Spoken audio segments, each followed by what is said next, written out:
చెంచులక్ష్మి నమస్తే. నమస్తే సార్. మీరు నల్గొండ జిల్లా మిర్యాలగూడ నుంచి వచ్చి నువ్వు అవును సార్. ఎందుకు దొంగతనాలు బాట పట్టావు? అంటే చదువుకోవడానికి ఆర్థిక స్తోమత లేక, లేదా పుట్టి పెరిగిన వాతావరణం, లేదా కుటుంబ పోషణ కోసమా, లేదా అక్కడ చెడు స్నేహం వల్ల? ఎందుకంటే 16 సంవత్సరాల్లోనే నువ్వు నేరాల బాట ఎందుకు పట్టాల్సి వచ్చింది? ఎందుకంటే సార్ మా ఇంట్లో ఎవరు ఫ్యామిలీ మెంబర్స్ అనేది కష్టపడరు సార్. అందరు చిన్న చిన్నగా ఉన్నారు ఇంట్లో. నేను ఒకదానే పెద్దామని ఏది చూసుకున్నా కానీ నేను చూసుకోవాలి. చూసుకున్నప్పుడు కనీసం తింటాను కూడా ఇంట్లో ఫుడ్ లేని టైంలో నేను ఫ్రెండ్స్ ఒకసారి ఒక మాట చెప్పారు, ఏమని ఇది ఈజీ మనం చేసుకోవడము అని చెప్పేసి అంటే నేను అన్న ఏం ఈజీ నాకు తెలీదు ఇవన్నీ అని అంటే దొంగతనం చేయడం ఈజీ అని చెప్పేసి అన్నారు. వాళ్ళంటే ఒక 2 సార్లు 3 సార్లు తీసుకెళ్ళిన తర్వాత ఏం చేస్తారంటే ఇట్లా ఇళ్ళలో దుంకాలా, తాళం పాలు కొట్టాలా, బీరువలు ఇప్పాలా, గోల్డ్ క్యాష్ తీసుకోవాలా, వెళ్ళిపోవాలని చెప్పేవాళ్ళు. అట్లా వాళ్ళంటే ఒక 1 year 2 years వరకు తిరిగిన 16 సంవత్సరాల వరకు ఏం చేసేదాన్ని నువ్వు? 16 సంవత్సరాల వరకు అయితే ఊర్లో అయితే పని చేసుకునేదాన్ని సార్. వ్యవసాయం పని చేసుకునేదాన్ని ఫస్ట్ స్టార్టింగ్లో. ఇప్పుడు అది వదిలేసి నేను 16 సంవత్సరాలు వ్యవసాయం చేసుకుని కుటుంబ పోషణ సరిపోయేది కదా? సరిపోదు కదా సార్. 100 రూపాయలు వచ్చేవి. 100 రూపాయలు కూడా 70 రూపాయలు. అంటే నీ మీద ఎంతమంది ఆధారపడేవారు? 9 members సార్. ఎవరు వాళ్ళు? మా అమ్మ, మా నాన్న, తమ్ముళ్ళు, చెల్లెళ్ళు 5 మంది. ఎందుకు? మీ నాన్న మేము పనిచేసేవారు కదా? అక్క చెల్లెలు.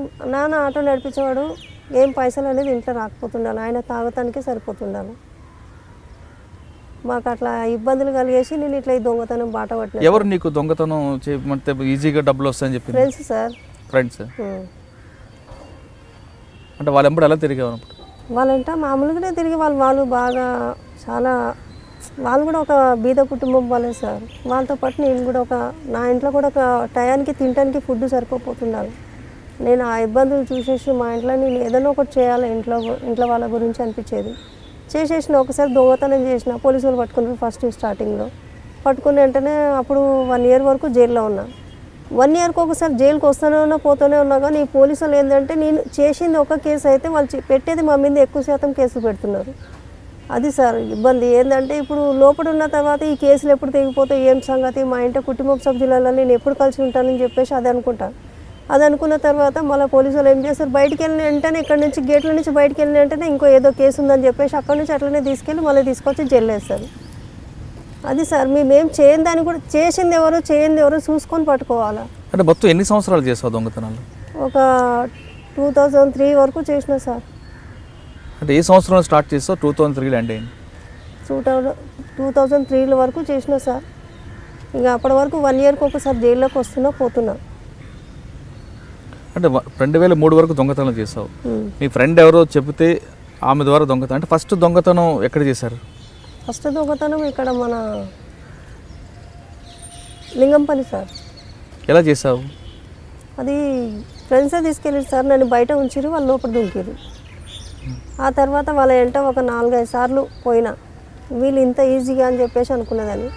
అనుకొని దొంగతనానికి చేస్తే బాగుంటుంది కదా అని చెప్పేసి అట్లా ఒకసారి 2000, ఒకసారి 5000, ఒకసారి 10,000 అట్లా వచ్చే డబ్బులు చూసి నేను దానికి బానిసలు అయిపోయినా సార్.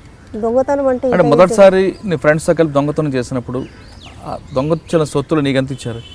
దాంట్లో నాకు ఇచ్చినప్పుడు ఒకసారి ఏమో 5,000 ఇచ్చేది సార్, ఒకసారి 10,000, 2,000, 3,000 అట్లా వచ్చినప్పుడు ఇంక ఇట్లా ఫ్యామిలీ మంచిగా గడుస్తుంది కదా, మంచిగా ఉన్నాం, హ్యాపీగా ఉన్నాం, ఏదైతే ఈ వృత్తి బాగున్నట్టుందని చెప్పేసి ఇది ఎంచుకోవాల్సి వచ్చింది సార్ నాకు. అంటే ఫస్ట్ టైం పోలీసులు తీసుకొచ్చినప్పుడు ఇంటరాక్షన్ చేశారా నీకు? కొడుతూనే ఉంటారు సార్, కొడుతూనే ఉంటారు. మారమని చెప్పేసి వాళ్ళ నోట్ల నుంచి ఎప్పుడు ఒకసారి కూడా రాలేదు సార్. కానీ ఏంటంటే ఇంకా చేయమని చెప్పేసి ఎంకరేజ్ చేస్తారు పోలీసు వాళ్ళు సగం.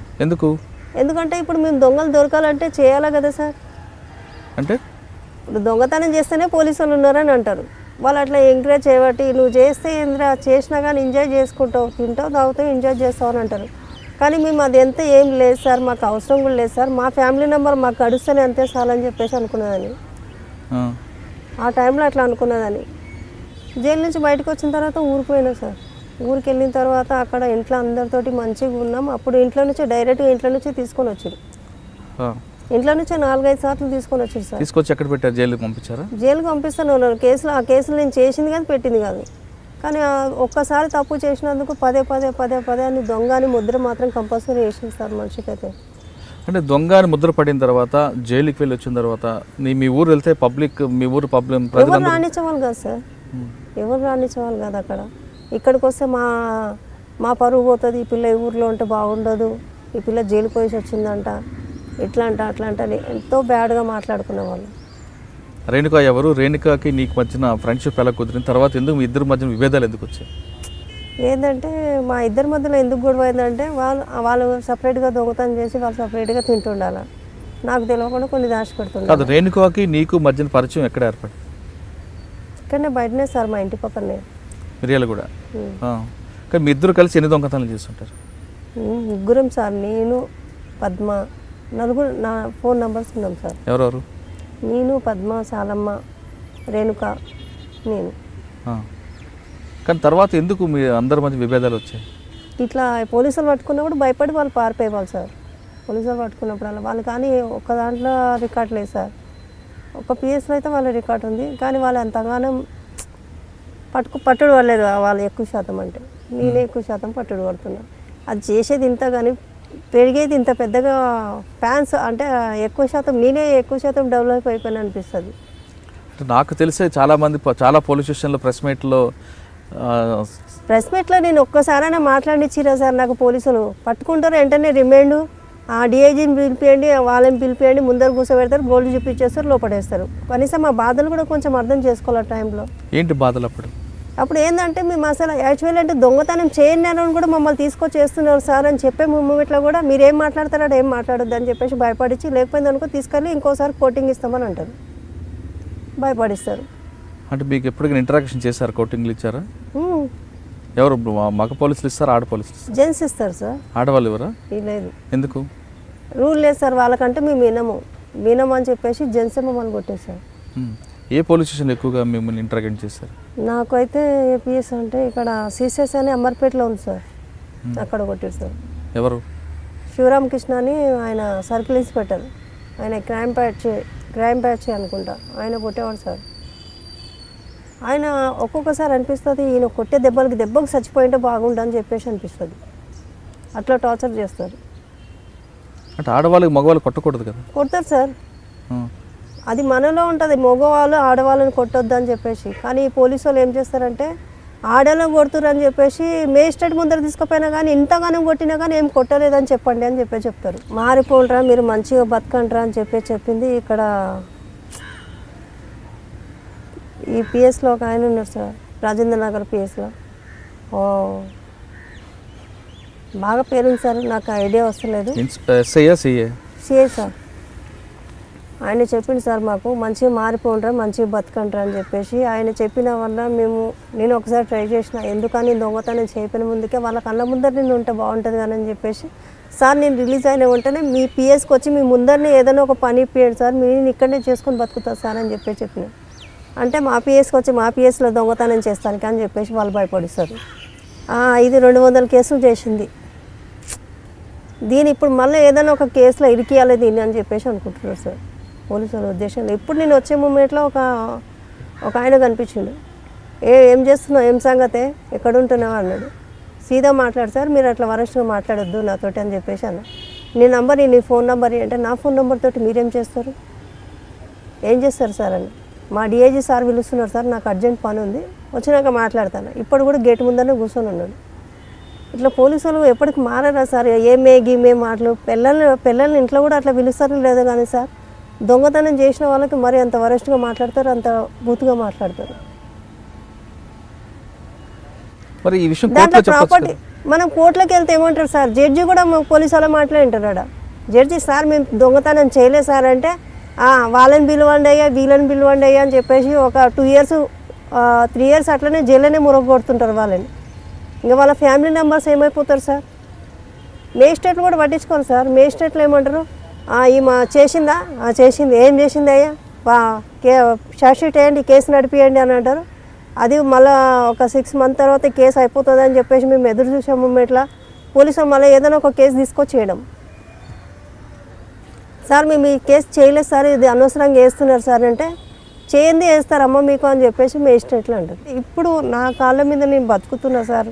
మాకు ఏకే సింగ్ సార్ అయితే మాకు వారానికి ఒకసారి లోపలికి వచ్చి, మా నరసింహ సారు, సైదుల్ సారు వారానికి ఒకసారి వచ్చి లోపల, ఇంతకన్నా జైల్లో ఇట్లా లేకుండా సార్, డ్యూటీలు ఇవ్వడము, పెట్టియడం ఇవన్నీ లేకుండా ఫస్ట్ వాళ్ళు దొంగతనం చేసిరా, కేసు వాళ్ళ శిక్ష వాళ్ళు అనుభవించిరా, వెళ్ళిపోయారా బయటికి అని చెప్పేసి అదే ఆలోచించేవాళ్ళు.